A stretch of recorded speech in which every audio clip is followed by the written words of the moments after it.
Magandang araw sa lahat ng mga kababayan natin from Luzon, Visayas, and Mindanao. Lalo na sa ating mga kababayang Ilonggo. Maayong adlaw sa inyong tanan. Kamusta ka mo dira? Siyempre sa mga friends ko, mga kakilala, no, na kung saan ay nirerespeto ang ating political standpoint. By the way, gusto ko lang ipaalam sa inyo that I am a loyalist, Marcos loyalist, pro-PBBM, pro-government, sapagkat siyempre siya yung kinikilala kong leader ng ating bansa. Wala na pong iba. Sa punto na ito, klaro po ang aking paninindigan. Wala po akong ibang kandidatong ini-endorso o talagang hayagan na sinusuportahan. Pero bagkos, natutuwa talaga ako kapag ang kanilang adhikain ay para sa bayan. Pero hindi po ako taga-suporta nila na aminin ko magpakamatay talaga ako para sa kanila. Hindi. Kasi nag-vlog ako para lang po ihatid ko din yung mga magagandang balita na kung saan nangyayari under Marcos administration since ako po ay loyalista. Gusto ko lang ipaalam sa inyo mga kamunting tinig, ayan mga kababayan, na ang Pangulong sinusuportahan ko hindi po nang iiwan ng mga kaalyado yan sa politika. Tandaan, Marcos lang ang iniiwan, Marcos lang ang tinatraidor, Marcos lang ang hinahamak, Marcos lang ang binabastos na hindi po gumaganti. Ewan ko lang kung ano yung interpretation ng iba. Okay? Pero ako, yan po ang aking pananaw. Kasi tinuturing ko ang mga Marcos as makadiyos, makatao, makabayan, makakalikasan at makabansa. Ewan ko lang sa inyo kung ano po ang inyong pananaw. Kung pagdating po sa liderato, syempre, nobody's perfect, right? Pero naniniwala ako that the leadership skills of the president is excellent and worthy to emulate at worthy to be protected and worthy to be supported. Yan talaga yung aking paniniwala dyan. Now, sa laban ng ating mahal na Pangulong Bongbong Marcos kontra korupsyon, hindi po maiiwasan na mayroon pong mga kaalyado ng Pangulo na nadadawit. Meron din namang hindi kaalyado ng Pangulo na suportado ang laban ng presidente kontra korupsyon. Nagkaroon lang po ng gulo dahil nagkaroon ng faction itong mga mayroong Duterte diehard supporters wherein dinadaan nila sa bastusan yung kanilang naratibo para ipagtanggol yung previous administration ng mga Duterte at of course yung Vice President na walang ibang ginawa kundi yung paninira at the same time pagmamanipulate sa mga tao. So balik tayo dito sa pagsuporta sa ating mahal na presidente. Nais ko lamang pong ipaalam sa inyo na maliban kay Pangulong Bongbong Marcos, wala po akong ibang mga politiko na halos araw-araw ipagpatayan ko sa social media na ipakita at ipangalandakan ang suporta ko sa kanya. Hindi po ganon. Maliban lamang sa ating mahal na Pangulong Bongbong Marcos. Siyempre, loyalist ako. Kaya ako lumabas dahil ang dami na pong mga hindi magagandang komentaryo laban sa presidente. Kaya tayo naman ay dinidebunk lang natin with all professionalism. Aminin natin, makamura tayo minsan dahil sa sobra naman po ang mga comment ng mga bashers sa comment section. Sa punto na ito, ulit for the second time around ng video na ito, ipaunawa ko lang sa inyo na ang Pangulong Bongbong Marcos hindi po nang iiwan sa kanyang mga taga-suporta. Pero hindi ninyo ako masisisi na matagal ko na namang sinabi sa inyo that someday one of the enemy of Pangulong Bongbong Marcos yung mga nakikita nating taga-suporta niya. Whether that is what we call individual, private citizen, or public servant katulad po niya. Yan kasi ang laro sa politika, guys. Pag once na lulubog na, sila po ay i-escape sila at para i-save ang kanilang mga sarili. Marami tayo dyan. No? Huwag na tayong mag-denial. Kaya ngayon, huwag magtampo ang mga taga-suporta ng ating mahal na Pangulong Bongbong Marcos kung yung mga taga-suporta ng mga politiko o mga opisyal ng gobyerno na sumusuporta kay PBBM na loyal kayo doon. I'm very sorry na hindi po ako loyal. Huwag nyo naman akong awayin. Alam nyo kung bakit. Klaro naman sa inyo eh. Kay PBBM lang po ako no matter what. Kay PBBM lang po ako. Kasi may mga preservation ako sa mga sumusuporta kay PBBM. Dahil alam ko na sila po ang una sa balang araw at huli na magtatraidor. Si PBBM hindi sila tatraidorin. Paano ba traidorin ni PBBM? Yung ibang political party nga, binibigyan niya ng posisyon sa gobyerno in the name of what we call this, true unity. Hindi po unity magkaiba kasi yung unity, magkaiba naman po ang ibig sabihin ng unity. Ang unity kasi para po yan sa ating lahat.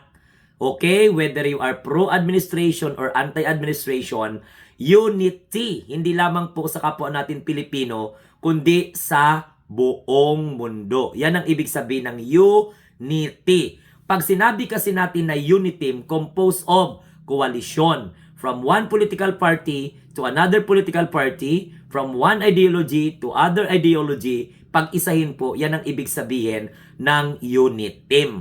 Ideals kasi ang unity, samantalang produkto ang unity. Ang sabi ko sa inyo noon, hindi po ako unity. Bakit? Kasi may kanya-kanyang mga personal interest po yan. Kapag hindi na nakuha yung kanilang mga ibang political personal interest, nagkakawatak-watak na po. Samantalang, very fortunate tayo because we have what we called a unifying president. Bakit ko nasabing unifying president na mayroon tayo ngayon? Dahil hindi po niya tinitingnan kung ano ang kulay. Ang importante, bigyan niya ng posisyon, magpamalas ka ng galing mo para sa sambayan ng Pilipino. Sa punto na ito, nagkakagulo-gulo. Kasi sabi ng iba dyan, nagbe-message pa, Sir Glenn, bakit hindi mo naman ipagtanggol si ganito? Kasi suportado niya man ang presidente. I am very sorry. Hindi po ako komisyon ng mga politika na yan. Kahit na si PBBM, hindi rin ako komisyon ni PBBM. Nagbablog ako, nagpapaliwanag ako sa mga tao dahil po yun lang ang aking gustong mangyari, madebunk yung mga hindi magandang sinasabi sa presidente. Kaya huwag kayong magtampo. Kung may ipasuyo kayo sa akin na, Sir, suportahan mo naman ito. Sir, i-vlog mo naman ito kasi grabe ito ang suporta kay PBBM. I am very, very sorry. Gagawin ko yan kung nararamdaman ko. Pero kung hindi kailangan na gawin ko yan, hindi ko po gagawin. Ang akin dito is, araw-araw, hanggat may internet connection, hanggat maganda lang ang kondisyon ng katawan natin, ipaliwanag ko that we need to support the president hanggang matapos ang kanyang termino. Hindi ko kasi gusto yung gustong mang-agaw. Hindi ko kasi gusto na walang ibang iniisip kundi yung patalsikin ang presidente. Why not give chance the president to finish his term? Kasi pangit kasi yung uupo ka dahil inagaw mo ang kapangyarihan. So, trabaho kasi yan ng ibang mga supporters, lalong-lalo na mention ko kay Sara Duterte. Totoo lang ang bumibilog lang naman sa ulo ni Sara Duterte ang kanyang mga ka-alyado.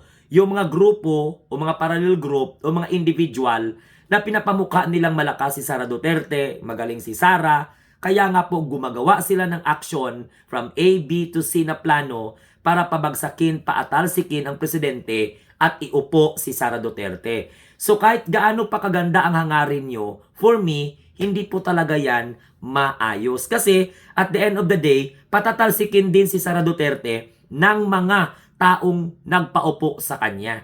Kasi kapag once na ikaw ay presidente, pinaupo ka, pinatalsik yung presidente, naging presidente ka dahil pinatalsik yung presidente, darating ang panahon ko ano nararanasan ng pinatalsik, yun din ang gagawin. So ibig sabihin, magkaroon lang yan ng cycle at paulit-ulit. Okay? So yun po yung gusto kong ipaliwanag sa inyo, no? Ako, palagi kong sinasabi, pro-PBBM po talaga ako. Hindi ko naman sinasabing perpekto ang presidente. Lahat tayo may imperfections. Kasi alam nyo kung bakit, when you aim na magkaroon ng perfect, it leads into imperfection yan. Gusto ko na isang presidenteng excellent, may puso, may passion, na kahit hindi po pulido ang kanyang pamumuno, but he really tried his best or her best to make this country great again. Yun po ang aking pamantayan sa pagpili ng isang magiging pangulo ng ating bansa. Ayaw ko yung agawin mo yung posisyon. Ayaw ko yung sirain mo ang presidente para lang namang maniwala sa iyo ang tao na ikaw ay karapat-dapat maupo because nag-project ka na lahat ng solusyon ng problema ng bansa ay kaya mong tugunan. Pero, iba naman kung ano yung inyong ginagawa. So sa punto na ito, nais ko lamang pong ipaalam sa inyo na I'm very sorry kung lumalapit kayo sa akin, nagme-message kayo, Sir, ipagtanggol mo naman si ganito kasi sinuportahan niya si Presidente. I'm very sorry for that. Gawin ko lang po kung tama yung nararamdaman ko. So, basta gusto ko lang pong ibigay sa inyo itong idea. Sa punto na ito ng politika, hindi po si PBBM ang nang iiwan. Si PBBM po ang iniiwanan. Okay? Dahil po darating ang panahon, isave po nila ang kanilang mga sarili. Kaya hindi masyado masakit sa akin kapag nakikita ko na taga-suporta ng Pangulong Bongbong Marcos to.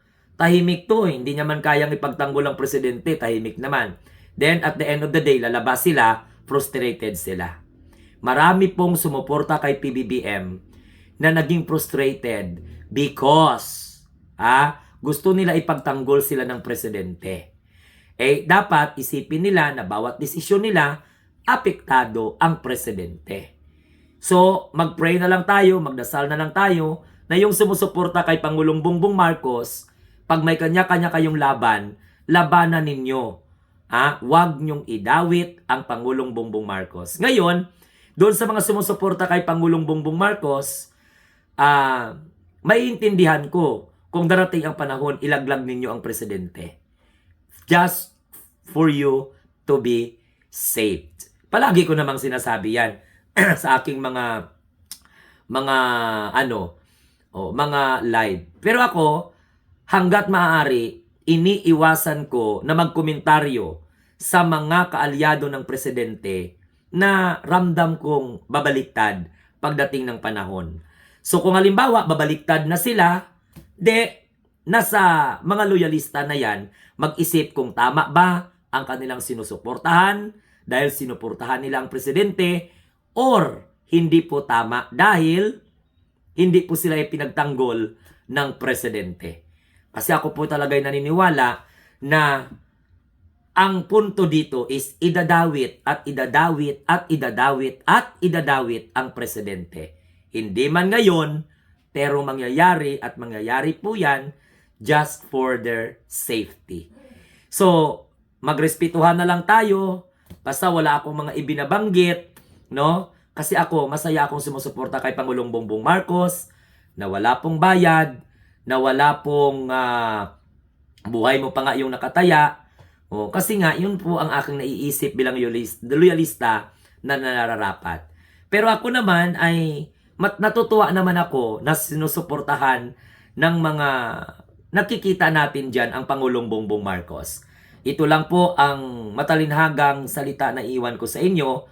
Ang Pangulo kailanman hindi iniiwan ang sambayan ng Pilipino. Whether you are pro-administration or anti-administration, you are anti-Marcos, hindi po nang iiwan ng presidente. Pero, yung mga nagpapakilalang supporter ng ating mahal na Pangulong Bongbong Marcos, dahil lamang po sa nakomentaryuhan yung mga idol nila na sumusuporta kay Pangulong Bongbong Marcos, nagagalit na. So sana, lawakan natin ang ating mga pananaw. Okay? Because at the end of the day, si PBBM ang Pangulo ng Republika ng Pilipinas. Si PBBM ang sinusuportahan, si PBBM din ang darating ang panahon, iiwan ng mga taga-suporta niya na feel nila pinapabayaan sila. Okay? Pero hindi po yon totoo. Kaya po sila na prostrate because they wanted to save themselves. Tandaan, ginawa nyo yan. Kaya wag nyong kaladkarin ang presidente. Desisyon nyo po yan. Wag nyong kaladkarin ang presidente.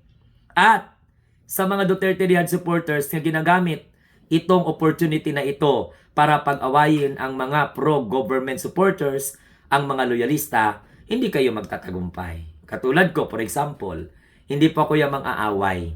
Okay? Ang akin dito, ipaalam ko lang sa inyo that this administration worthy to be protected and worthy to be supported.